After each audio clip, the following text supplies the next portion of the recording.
चलिए आज की बात एक बहुत ही खूबसूरत नाम से शुरू करते हैं। मध्य प्रदेश, जिसे नदियों का मायका भी कहा जाता है। अब ये सिर्फ एक कहने की बात नहीं है, इसके पीछे एक बहुत गहरी कहानी और पूरा का पूरा भूगोल छिपा हुआ है। तो सवाल यही है कि आखिर इस राज्य को इतना अनोखा नाम मिला क्यों? देखिए, मायका वो जगह होती है जहाँ किसी का जन्म होता है ना।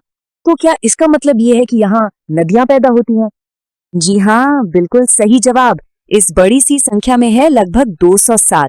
मध्य प्रदेश करीब करीब 207 छोटी बड़ी नदियों का उद्गम स्थल है। मतलब उनका जन्म यहीं होता है और यही बात इसे भारत में सबसे ज्यादा नदियों को जन्म देने वाला राज्य बना देती है। तो ठीक एक मायके की तरह नदियां यहाँ जन्म लेती हैं और फिर बहते बहते दूसरे राज्यों में चली जाती हैं। अच्छा, इस पूरी बात को और अच्छे से समझने के लिए हमें दो शब्दों का फर्क जानना होगा, नदी और अपवाह तंत्र। ये इसलिए जरूरी है क्योंकि मध्य प्रदेश में हमें ये दोनों ही देखने को मिलते हैं। तो फर्क क्या है इन दोनों में?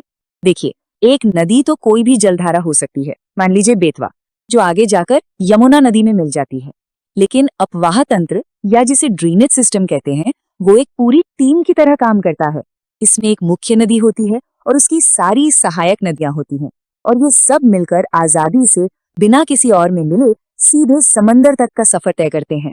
और हमारी आज की कहानी की जो हीरो है नर्मदा, वो बिल्कुल यही करती हैं। वो किसी से नहीं मिलती। और नर्मदा की इसी आजादी के पीछे एक बहुत पुरानी, एक पौराणिक कहानी है जो हमें स्कंद पुराण के रेवा खंड में मिलती है। और ये सिर्फ एक कहानी नहीं है, ये भी बताती है कि नर्मदा बहती किस दिशा में है। तो इस कहानी में हमारे पास तीन मुख्य किरदार हैं। एक है राजकुमारी नर्मदा, जो राजा मेकल की बेटी हैं, इसीलिए उन्हें मेकल सुता भी कहते हैं। दूसरे हैं राजकुमार सोनभद्र और तीसरी है जोहिला, जो नर्मदा की सबसे खास दासी है।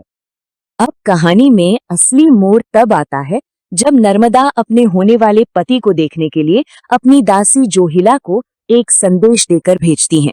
लेकिन यहीं एक बहुत बड़ी गलतफहमी हो जाती है। राजकुमार सोनभद्र जोहिला को ही राजकुमारी नर्मदा समझ लेते हैं और उन पर मोहित हो जाते हैं। और बस यहीं पर एक भरोसा टूटता है। जोहिला, जिन्हें अपनी राजकुमारी के प्रति वफादार होना चाहिए था, वो राजकुमार को सच्चाई नहीं बताती। उन्हें रानी बनने का एक मौका जो दिख जाता है।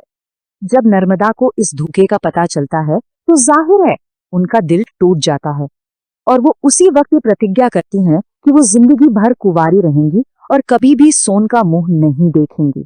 इसीलिए जहां सोन और जोहिला पूरब की ओर बह निकलते हैं, वहीं नर्मदा गुस्से में ठीक उनकी उल्टी दिशा में यानी पश्चिम की ओर बहना शुरू कर देती हैं। तो ये तो थी कहानी वाली बात। चलिए अब जमीन पर आकर देखते हैं कि भूगोल के हिसाब से नर्मदा का असल सफर कैसा है। अमरकंटक से जन्म लेने के बाद अरब सागर में मिलने तक नर्मदा कुल मिलाकर 1312 किलोमीटर का एक बहुत लंबा सफर तय करती हैं। और कमाल की बात यह है कि इस लंबे सफर का सबसे बड़ा हिस्सा लगभग 1077 किलोमीटर वो अपने मायके यानी मध्य प्रदेश की जमीन पर ही गुजारती हैं। इसी से पता चलता है कि वो इस राज्य के लिए कितनी अहम है। हालांकि नर्मदा ने अकेले रहने की कसम खाई थी, लेकिन उनकी 41 सहायक नदियां उनका साथ नहीं छोड़ती। वो मानो कहती हैं, दीदी तुम संघर्ष करो, हम तुम्हारे साथ हैं। इनमें से 22 नदियां दक्षिण से और 19 उत्तर से आकर उनके साथ हो लेती हैं। और ये सफर कोई फूलों की सेज नहीं है।